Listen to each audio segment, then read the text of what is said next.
Assalamualaikum warahmatullahi wabarakatuh. Sahabat semuanya, bertemu kembali dengan channel pendidikan Diskusi Hukum. Kali ini saya akan membahas tema yang cukup menarik, yaitu jenis putusan yang bisa dieksekusi atau biasa orang mengatakan putusan kondemnatur. Putusan yang dapat dieksekusi salah satu adalah putusan yang telah berkekuatan hukum tetap.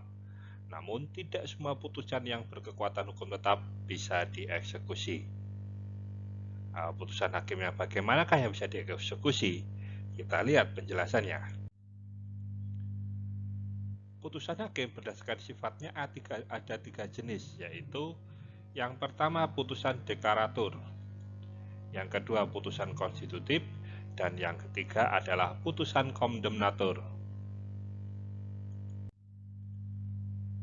Putusan deklaratur adalah putusan yang sifatnya menerangkan atau menetapkan suatu keadaan atau menyatakan suatu keadaan.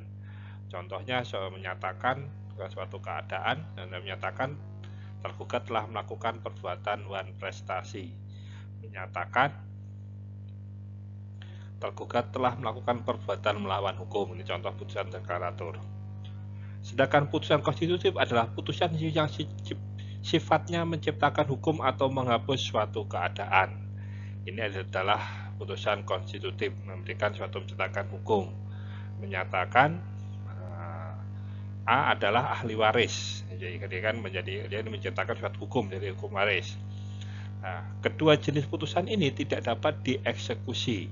Jadi untuk putusan deklarator dan putusan konstitutif ini tidak dapat dieksekusi. Yang ketiga adalah putusan kondemnatur, adalah putusannya berisi penghukuman atau perintah terhadap pihak tergugat. Jadi di sini ada penghukuman atau perintah tergugat. Oleh karenanya, putusan kondemnatur yang dapat dilakukan eksekusi oleh pihak pengadilan. Terus bagaimana cara melihat itu putusan itu adalah apakah kondemnatur, konstitutif atau deklaratur?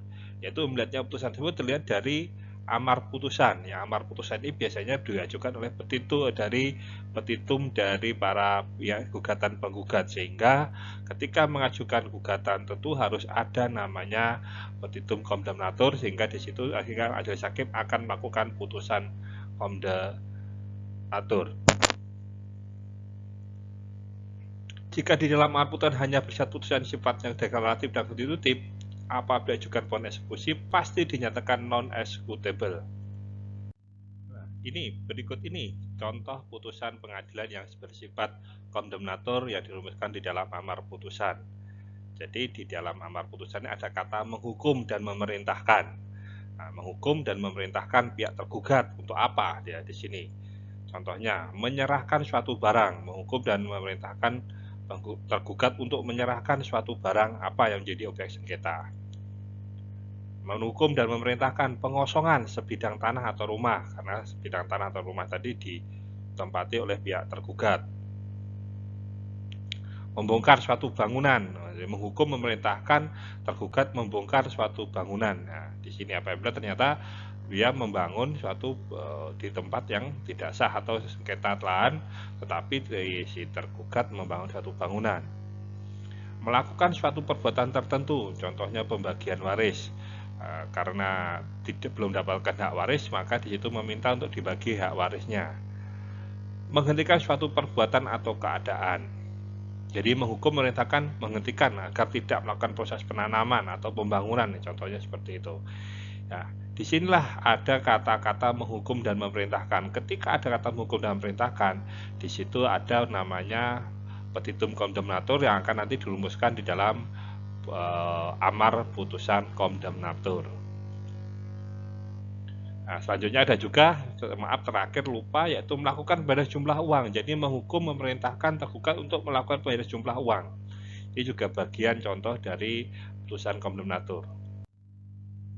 Jika ada putusan non-executable yang tadi hanya putusan yang deklarator dan konstitutif, maka agar bisa dijalankan eksekusi, pemohon eksekusi harus terlebih dahulu mengajukan gugatan dengan gugatan serta-merta ke pengadilan yang mengeluarkan putusan tersebut. Jadi masuk lagi perkaranya, tergugat juga digugat lagi. Ini bukan nebis in idem. Ya. Nah, yaitu di situ nanti akan menambahkan sekedar petitum yang gugatan berisi penghukuman atau kondemnator. Kalau di situ tadi menghukum atau memerintahkan, ya, menyerahkan barang, karena tidak ada penyerahan barang, maka di situ dimasukkan ada namanya petitum kondemnator. Nah, jika dalam petitum gugatan sudah ada mencantumkan permohonan pengosongan atau mungkin petitum kondemnator sudah ada di dalam petitumnya, dalam surat gugatan ada, tetapi hakim lalai mempertimbangkan, maka penggugat tidak usah mengajukan gugatan. Cukup mengajukan upaya hukum luar biasa, yaitu peninjauan kembali terlebih dahulu. Jadi minta karena ada alasan kelalaian hakim ya, di situ, sehingga ya, bisa diajukan kembali agar dimasukkan putusan atau amar putusan yang sifatnya kondemnator.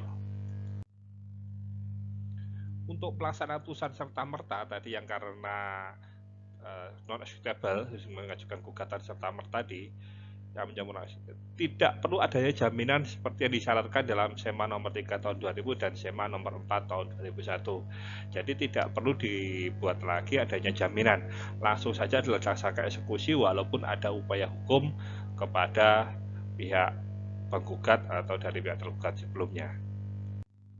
Oke, itu tadi penjelasan dari kami. Saya ucapkan terima kasih masih setia dengan channel Pendidikan Diskusi Hukum ini. Jika ada pertanyaan, saran, dan masukan, silahkan disampaikan di kolom komentar. Kami akan mencoba menjawab semua pertanyaan Anda sampaikan. Sampai bertemu kembali di video kami yang akan datang.